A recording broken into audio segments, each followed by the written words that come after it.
Hello students, welcome to हमारा शिक्षालय।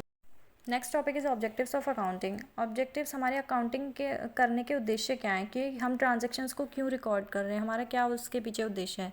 सो first is to keep systematic record of business transaction. सबसे पहला उद्देश्य तो यही है कि जितनी भी लेन देन हमारे बिजनेस में हो रही हैं कि हम उनका एक अच्छे तरीके से ऑर्गेनाइज वे में उनका रिकॉर्ड रख सकें, कि हमको पता रहे, ऑनर को पता रहे कि उसने उसके बिज़नेस में जो उसने पैसा लगाया है उसका यूज़ कहाँ पर हो रहा है, कहाँ उसका पैसा जा रहा है, कहाँ से उसे इनकम हो रही है। इस सब की नॉलेज के लिए वो सारी ट्रांजैक्शंस का रिकॉर्ड करने के लिए हम अकाउंटिंग को करते हैं। Next is to calculate profit and loss. सबसे जो मेन रीज़न होता है अकाउंटिंग करने का वो होता है कि प्रॉफिट और लॉस को कैलकुलेट करने के लिए, कि ऑर्गेनाइजेशन में जो हमें प्रॉफिट हो रहा है या नहीं हो रहा, और वो जानने के लिए कि कितना प्रॉफिट या लॉस उसे हो रहा है, जिसके बेस पर वो आगे जो ऑनर होता है वो डिसीजंस लेता है कि उसे अब क्या करना चाहिए। Next is to know the exact reason leading to net profit और नेट लॉस। फिर कि जो हमें प्रॉफिट या लॉस हुआ उसके पीछे रीज़न क्या है, हमें ये प्रॉफिट जो हुआ है वो किस कारण से हुआ है, मतलब किस वजह से हमें इस साल प्रॉफिट हुआ, उसका क्या रीज़न है। लाइक हमारी सेल बढ़ गई, या हमारा वो सेल किस कारण से बढ़ी, कि हमने एडवर्टाइजमेंट करी है,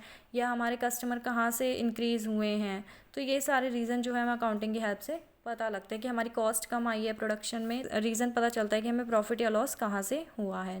next is to ascertain the financial position of the business. Business की फाइनेंशियल पोजीशन को जानने के लिए हम अकाउंटिंग करते हैं कि हमारे बिजनेस में असेट्स और लाइबिलिटीज़ कितनी हैं, कि अगर हमारे ऑर्गेनाइजेशन में लाइबिलिटीज़ ज़्यादा हैं तो हमारी जो ऑर्गेनाइजेशन की जो पोजीशन है वो अच्छी नहीं मानी जाएगी, क्योंकि अगर हमारे पास लाइबिलिटीज़ ज़्यादा हैं तो ऑर्गेनाइजेशन के पास मतलब उधारी ज़्यादा हो गई तो उसे बहुत मुश्किल होगा कि अपने प्रॉफिट का जो यूटिलाइजेशन है वो सारा को फुलफ़िल करने में ही लग जाएगा। तो इसलिए पोजीशन को जानने के लिए हम क्या करते हैं, अकाउंटिंग को करते हैं। Next is to know the progress of the business from year to year, कि हमारे बिजनेस की प्रोग्रेस को जानने के लिए हम अकाउंटिंग करते हैं कि हमारे बिजनेस इस पिछले साल कितना ग्रो किया और अब कितना ग्रो कर रहा है। और इस तरीके से हम अपने बिज़नेस की ग्रोथ को जानने के लिए कि हमारा जो बिज़नेस है पिछले 5 साल में कितना % हमने ग्रोथ किया है और किस को जानने के लिए हम अकाउंटिंग करते हैं।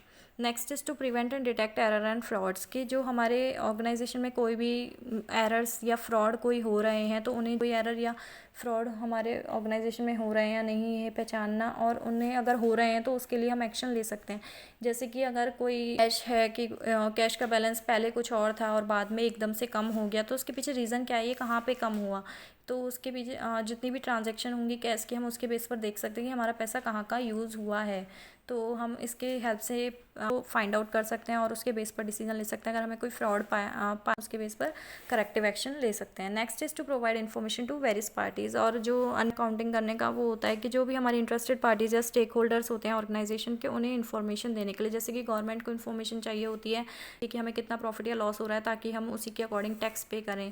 गवर्नमेंट को ये देखना होता है कि हम टैक्स पे सही कर रहे हैं या नहीं कर रहे हैं, तो वो हम अकाउंटिंग की हेल्प से ही उन्हें इन्फॉर्मेशन प्रोवाइड कर सकते हैं।